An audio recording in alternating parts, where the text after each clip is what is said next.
Jadi di sini kita akan ngejelasin logiknya lagi dari awal ya. Jadi logik sebelumnya itu yaitu ketika reservasi itu dibatalkan, maka contoh nih, di reservasi itu udah dilakukan pembayaran. Eee, udah dilakukan pembayaran, kemudian reservasi itu dibatalkan. Nah, uangnya itu tidak kembali, tidak dikembalikan atau tidak di-refund ya. Nah, tetapi uang tersebut masuk ke hotel tersebut. Mmm, tapi di sistem sekarang ini saya buat lebih fleksibel, jadi ketika dia di-cancel dan sudah melakukan pembayaran pada reservasi tersebut, maka nanti di cash flow-nya uang itu akan dikeluarkan atau dikembalikan. Tetapi jika di hotel Bapak Ibu sistemnya itu eh, ketika cancel tamu tidak datang atau no show ya, kemudian uangnya kan itu ada kebijakan masing-masing mau dikembalikan atau tidak nanti di bagian eh, finansial di bagian cash flow ledger ini tinggal entry aja. Jadi jika uangnya nggak dikembalikan, tinggal masukkan aja jumlah uangnya dan keterangannya seperti itu. Jadi masuknya ke pendapatan income untuk room payment. Nah, oke. Di sini saya contohkan. Nah, tapi sebelum kita masuk ke situ, untuk video sebelumnya saya udah ngejelaskan soal room diskon dan di situ untuk room diskon saya belum ngejelasin ya. Jadi kalau dia room diskonnya seperti ini kondisinya, ini udah dibayar nih ya. Kemudian eh, kita kasih diskon contohnya. Contohnya kita kasih diskon yang belum dibayar aja deh, biar lebih gampang ya. Nah ini. Nah, ini kan 600.000 ini, harga per malamnya 200.000. Jadi karena dia 3 malam, 200.000 kali 3, 600.000. Nah, ini mau saya buat harga per malamnya 100.000 aja. Jadi kita apply diskon, kita masukkan contohnya 100.000 aja, harga per malamnya. Oke, kita apply,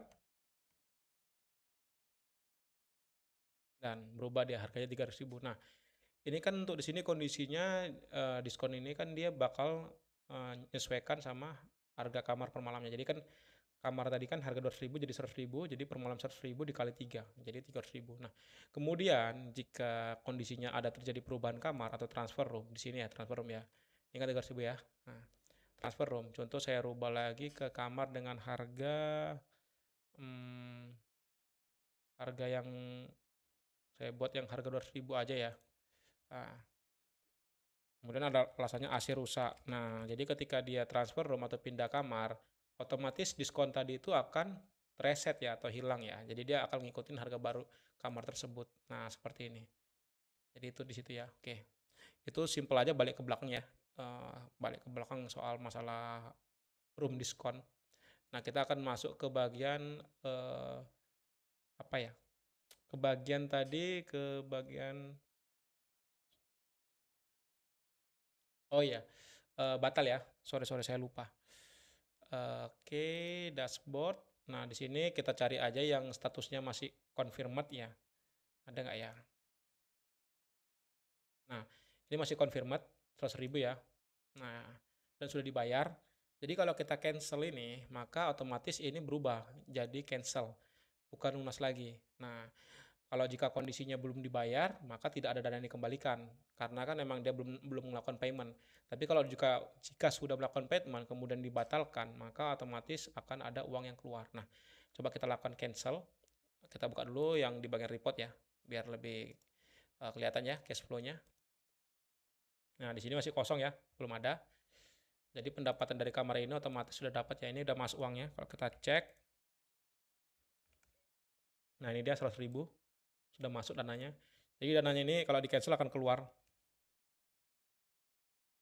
Kita cancel. Oke. Nah, otomatis dia akan tertulis cancel dan total paid-nya jadi 0. Jadi kalau kita refresh dari sini harusnya ada dana yang keluar.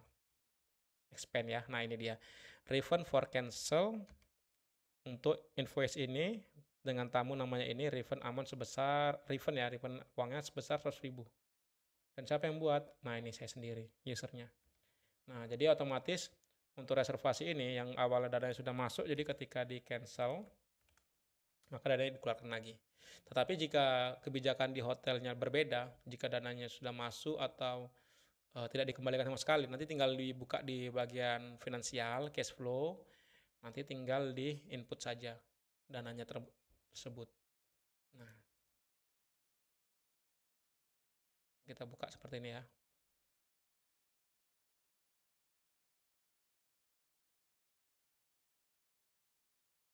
Oke, tinggal klik new entry, masukkan contohnya ini hotel yang tadi ya. Nah, masukkan ke income, pilih room revenue.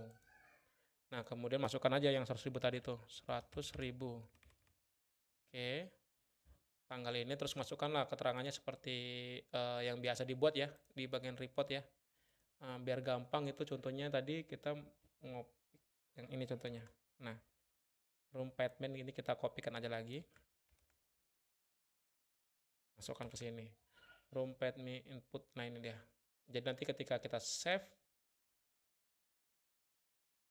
maka di sini nanti ada room payment-nya ada dua ya jadinya.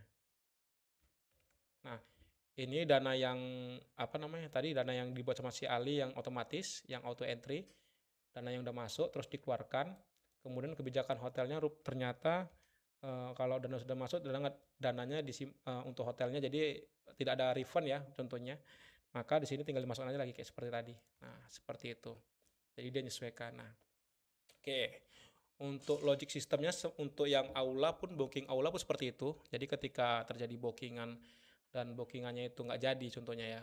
Kalau nggak jadi, maka otomatis dia akan ngebalikan dananya. Jadi dananya bakal dikembalikan. Nah, cuma di aula ini lumayan lengkap, dia udah ada diskon langsung input bisa. Jadi otomatis yang harganya 1 juta awalnya bisa dinegosiasi, jadi contohnya entah 500.000 atau 700.000 terserah lah ya. Dan bisa pembayaran down payment, tetapi jika nanti dibatalkan, dana yang sudah masuk ini DP ataupun pembayaran pelunasan nanti akan dikeluarkan sama seperti tadi, di refund ya. Nah, untuk kedua fitur ini saya rasa sederhana ya, bisa dipahami. Tetapi untuk kedepannya kita akan terus dikembangkan aplikasinya, dan untuk progres kedepannya ini planningnya, rencana untuk aplikasi ini akan nambahin fitur yaitu upload foto ya, upload foto untuk room type. Jadi nanti di room type ini kita bisa ngupload fotonya, multiple upload ya. Jadi foto-foto, jadi tujuannya untuk nanti di aplikasi mobile. Nah, nanti di aplikasi mobile nanti tamu-tamu itu sebelum dia cek apa mesen kamar dari aplikasi mobilenya, maka nanti bisa pilih-pilih dulu gambar-gambar fotonya. Oh, kalau menarik nanti dia pilih gambar ini berserta dengan fasilitasnya bisa dibaca-baca nantinya. Kemudian nanti di bagian hotel juga nanti akan ada upload gambar untuk fasilitas. Tujuannya ya untuk nanti biar hotel itu gampang ya ketahuan dari aplikasi mobile itu, nanti tamu bisa tahu oh fasilitas apa aja, kolam renang atau yang lainnya lah, wifi ya dan sejenisnya. Nah, seperti itu. Jadi lebih sederhana, dan nanti palingan ada input untuk eh, lokasi ya. Jadi nanti tujuannya biar bisa tamu mencari lokasi terdekat dari handphonenya untuk hotel yang ada di sekitar aplikasi tersebut, di sekitarnya gitu contohnya. Nah, itu untuk progres selanjutnya. Pastinya ini untuk app-nya ini lebih dilengkapi terlebih dahulu. Data-datanya juga nantinya saya perlu bantuan hotel-hotelnya nanti kan untuk data foto-fotonya. Karena nantinya fotonya ini memang dari hotelnya. Nah, kemudian nanti untuk setelah mobile selesai, update selanjutnya akan integrasi ke door lock ya. Jadi yang kunci RFID. Jadi nanti ketika nanti di sini di roomnya itu bisa kelihatan ya pintunya dibuka atau dikunci, terus ada activity-nya. Nah, itu untuk update selanjutnya. Jadi aplikasi ini akan multi app ya. Jadi super app jadi jatuhnya. Jadi akan banyak fitur yang ada di aplikasi ini. Pastinya untuk fitur ini udah pasti dapat didapatkan semua hotel yang tergabung di aplikasi ini, jadi nggak ada lagi biaya tambahan atau lain-lainnya. Dan jika ada kebutuhan lain di luar ini, hotel cukup request saja tanpa harus membayar lagi. Jadi cukup bayar biaya berlangganan saja. Oke, see you.